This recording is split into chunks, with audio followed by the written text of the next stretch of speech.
Hello. We've had a lot of requests from people asking us how do you drive or how do you start a Model T Ford. So today we're going to show you. First things first, they're a lot different than other cars, but they're still a car. So we'll go over how everything works. Almost all your Model Ts are going to have the fuel shut-off valve under the hood. This one's really nicely labeled here. Now if it's like a speedster or maybe a truck or something like that, it might be somewhere else. You might have to locate it first, but normally you're going to find the sediment ball, and then there's going to be a valve right there. We're going to turn that down. It's going to turn the gas on. It's a gravity-fed system, so if you leave the gas on when the car's not running or parked, it will leak out the carburetor. We'll go ahead and shut the hood. We're going to come over here. I'm going to point out a couple of things inside the car. The ignition key, they're very simple. There's only like 5 or 6 designs. Goes right in the center of this switch. Okay. Now that switch is actually your headlights. Your ignition is turned on or off by the key. I'm going to keep out of the car here and I'll show you some other things. If we go in on these pedals, where a lot of people think that's a brake, clutch, and gas, and actually it's none of those. This is your forward gear, your reverse gear, and your brake. So that's what trips everyone up. Again, forward, this is your reverse, and this is your brake. If you come up to the steering column here, behind the steering wheel, on your right side, you have throttle control or gas, and on the left side you have timing, advance, or retard.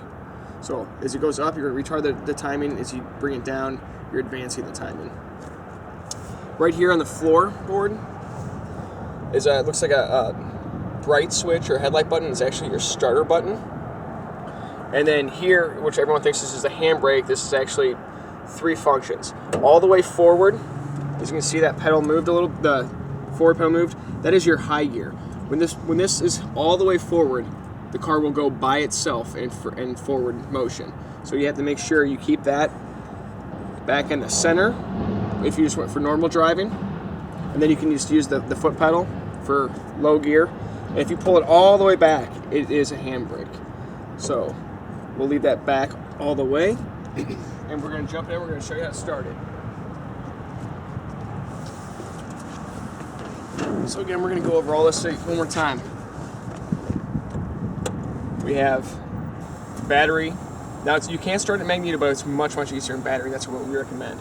If you hear that side buzzing sound, that's our coils that are now buzzing. So again, forward gear, reverse, brake. One foot on the brake, you heel your other foot on the starter pedal.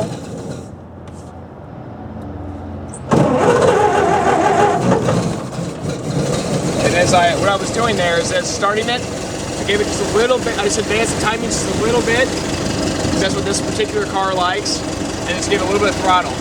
This right here is not a choke, but more of a enrichment. When a car is ice cold, you'll pull that out as the car's spinning, the motor's spinning only, and then you push it back in. Maybe have it out for a second, maybe 2 seconds, and push it back in. If you leave it out like a choke, it'll flood the car out, just pour fuel everywhere. So if you want to hop in here,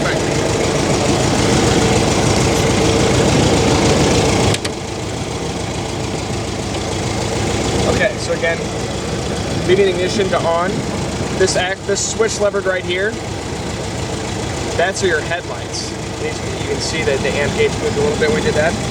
So I have my foot here on the brake, and when I put off the brake and the car's not moving, that's a good thing. It means I have my parking brake on, or I have this handle in the neutral position. And the handle right here on this side is in neutral position, about the center. You can find it, depending on how the car's been adjusted, they're a little bit different every one. So as we increase the gas a little bit, we'll just push down on that forward motion pedal. Start going.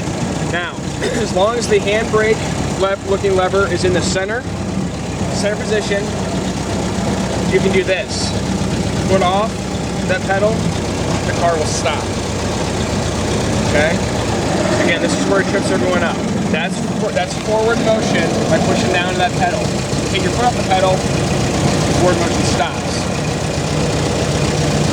Reverse is in the center. And you want to make sure when you push on the reverse pedal, that's the only thing you're pushing on. If you have big shoes and you hit forward and reverse pedal, you'll stall it out. Again, this is the brake right here. When your right-hand side. So we're just going to go ahead and get cruising around the parking lot here, and I'll show you how to engage high gear. So right now, that you think of that as like your low gear, your forward pedal. As we get going here, again, this is increasing your gas just like you would a gas pedal in a normal car. Just happens to be up here on the steering column. Now, with my foot off the forward pedal motion while coasting, I'm going to let that handbrake looking lever forward. As you can see now, the car is driving itself. So that's where you have to be careful, because if you're just cruising along and you were to kick that pedal forward, that lever forward, you would indeed take off. So don't ever just let the car run and idle unless you're absolutely positive that parking brake is set and won't come loose and go forward, because you can run someone over with it. All right, I mean, that's pretty much concludes your lesson for today. If you have any other questions or you want to see more of our videos, stlouiscarmuseum.com. Thank you.